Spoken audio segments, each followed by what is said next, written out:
Actually, what we find out on the beaches and when we're on our fossil walks is just a fossil, and it is just a bone. It's a bone which has been fossilised. And that's almost an inanimate object, and what we can do by making it into a flesh model is to bring it to life and give some character to it. And of course these bones are really important to science, because the Isle of Wight was a precursor to many of the dinosaurs which you found running around North America. What we've done is we had an area which was just a void, which was a dead space, and we sort of thought through what we could do with it. And one of the exciting things that we've added to it is actually a fish. One of the most often found fossils on the island is scales of a fish called Lepidotes, and we now have a model of Lepidotes. It's great to work with an island artist, and particularly Eotyrannus, because it is a typed and holotype specimen, so it's new to science when it was discovered. It actually made front page news of the New York Times when it was announced, and it's a very important early Tyrannosaurus.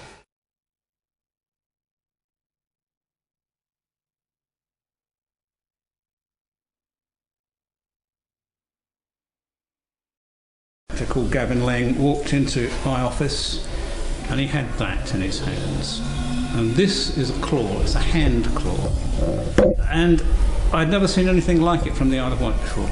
So we then went out to the southwest coast and we dug and we dug and we dug over about 3 weeks, and we turned up much of 3 skeletons, one referable to this claw. One was an Eotyrannus.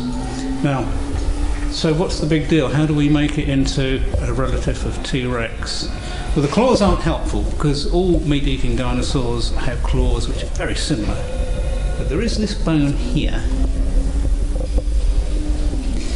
Now, this is from the snout, really, at the top of the head. It's called the nasal bone. And it's the weirdest bone I've ever come across. It's full of holes, it's full of little bumps, and it's fused, because actually the nasal is made up of 2 bones. 2 bones fused together, they're known as the nasals. There's only really one type of dinosaur which has this, and that of course is the family Tyrannosaurus. Tyrannosauridae is the proper name. So did we have an early member of that family on the Isle of Wight? An early being 125 million years ago. Well, T-Rex is only about 66 million years. So there's a huge time gap. But of course, T-Rex had plenty of time to grow bigger and bigger and bigger. I can show you what I mean by these nasals being important, because we have another dinosaur, and this one is all the way from the Gobi Desert, and this is about 90 million years old. And this beautiful skull is from a tyrannosaurid we call Eotyrannus. It's a horrible name. It actually means other branch. It means when they found this years ago, they didn't know what to put it in, so they invented the name other branch, because I'm not sure where it goes.